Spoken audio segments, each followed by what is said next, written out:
آج کل ایک آدمی نے کہا کہ یورپ میں سود کے باوجود معاشرے میں بہتری آ رہی ہے، اس بارے میں وضاحت فرما دیں۔ یعنی امریکہ، یورپ میں، پوری دنیا میں یہ سودی کاروبار کر رہے ہیں، اس کے باوجود معاشرے میں بہتری آ رہی ہے، جبکہ یہ کہا جاتا ہے کہ سود جو ہے یہ معاشرے اور ملک و قوم کے لیے تباہ کن ہوتا ہے۔ اس کی وضاحت فرما دیں۔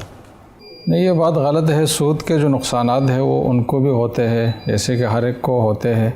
کیونکہ سود کی نیچر میں وہ نقصانات شامل ہے، اس کو اس سے الگ نہیں کیا جا سکتا۔ جیسے کہ گندگی کو صاف نہیں کیا جا سکتا، تو اس طرح سود کو بھی ایک اچھا نتیجہ خیز چیز نہیں بنایا جا سکتا۔ اس کے اندر جو نقصانات ہے اور جو انسانیت کے لیے ایک استہلاکی نظام ہے، استحصالی نظام ہے، جس میں ایک طبقہ دوسرے کا استحصال کرتا ہے، تو عنصر اس میں بہرحال رہتا ہے، خواہ سود کہیں بھی ہو رہا ہو۔ اگر آپ 2008 کے بحران پہ نظر ڈالیں، جس سے پوری دنیا متاثر ہوئی اور جس کی شروعات ہی مغربی ممالک سے ہوئی، تو وہ اس سود اور غرض جو شرعی طور پر ناجائز معاملات ہے، انہی کی وجہ سے وہ بحران سامنے آیا ہے، اور ابھی تک اس بحران کے اثرات جاری ہے۔ اتنا بڑا بحران تھا، تو ایسا نہیں ہے کہ سود کہیں مفید نتیجہ دیتا ہے تو کہیں نقصان دہ نتیجہ دیتا ہے۔ ہر جگہ اس کے نتائج نقصان دہ جو ہے وہ یکساں ہیں۔ البتہ ان معاشروں میں جو اچھائی ہمیں نظر آتی ہے تو دوسری وجوہات کی وجہ سے ہے کہ وہاں قانون کی پاسداری ہے، انصاف کے تقاضے کافی حد تک ملحوظ رکھے جا سکتے ہیں، ڈسپلن ہے، نظم و نسق ہے، ڈاکومنٹیشن ہے، معاملات میں صفائی ستھرائی ہے معاملات کی،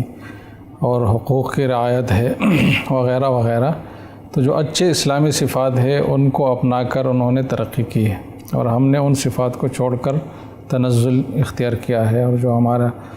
جو تنزل ہو رہا ہے اس کی وجہ یہ نہیں ہے کہ ہم مسلمان ہیں، بلکہ یہ ہے کہ ہم مسلمانی نہیں کر رہے۔ جو مسلمانوں کی صفات ہے وہ ہمارے اندر نہیں ہے، اگر وہ بھرپور طریقے سے آ جائے تو ہم ان سے زیادہ ترقی کر سکتے ہیں۔ حضرت مفتی شفیع صاحب رحمہ اللہ نے فرمایا ہے کہ جہاں آپ کفر کو پلتا پھولتا دیکھے اور ترقی میں دیکھے تو یہ نہ سمجھے کہ یہ کفر میں کوئی طاقت ہے، خوبی ہے، اور اس کا یہ کرشمہ ہے کہ اس کی وجہ سے ایسا ہوا، کیونکہ کفر تو باطل ہے، اور باطل اپنی ذات میں ختم ہونے والی چیز ہے، تو اس سے ایک پائیدار اور مستحکم اور اچھی چیز کیسے برآمد ہو سکتی ہے؟ تو اس صورت میں یہی ہوتا ہے کہ کچھ اسلامی صفات کو اپنایا جاتا ہے، تو انہی صفات کی برکت سے پھر ترقی ملتی ہے، کیونکہ اس دنیا میں اللہ نے ترقی کے لیے مسلم غیر مسلم کی شرط نہیں لگائی۔ جو بھی اچھے اصول پر چلے گا، انصاف کے اصول پر چلے گا، معاشرتی انصاف اور مالیاتی انصاف، ہر قسم کے انصاف کی رعایت رکھی جائے گی تو وہ معاشرہ ترقی کرے گا، وہ جو بھی ہو۔ تو ان کی جو ترقی ہے وہ سودی نظام کی وجہ سے نہیں ہے، بلکہ سود کا جو استحصال ہے اور جو نقصانات ہے وہ ان کے حاوی پائے جاتے ہیں، اور اگر یہ سودی نظام نہ ہوتا تو اور وہ ترقی کرتے اور اس طرح کے بحران نہ آتے، اور سرمایہ داران نظام کے جو مفاسد ہے کہ غریب غریب تر ہو رہا ہے اور امیر امیر تر ہو رہا ہے،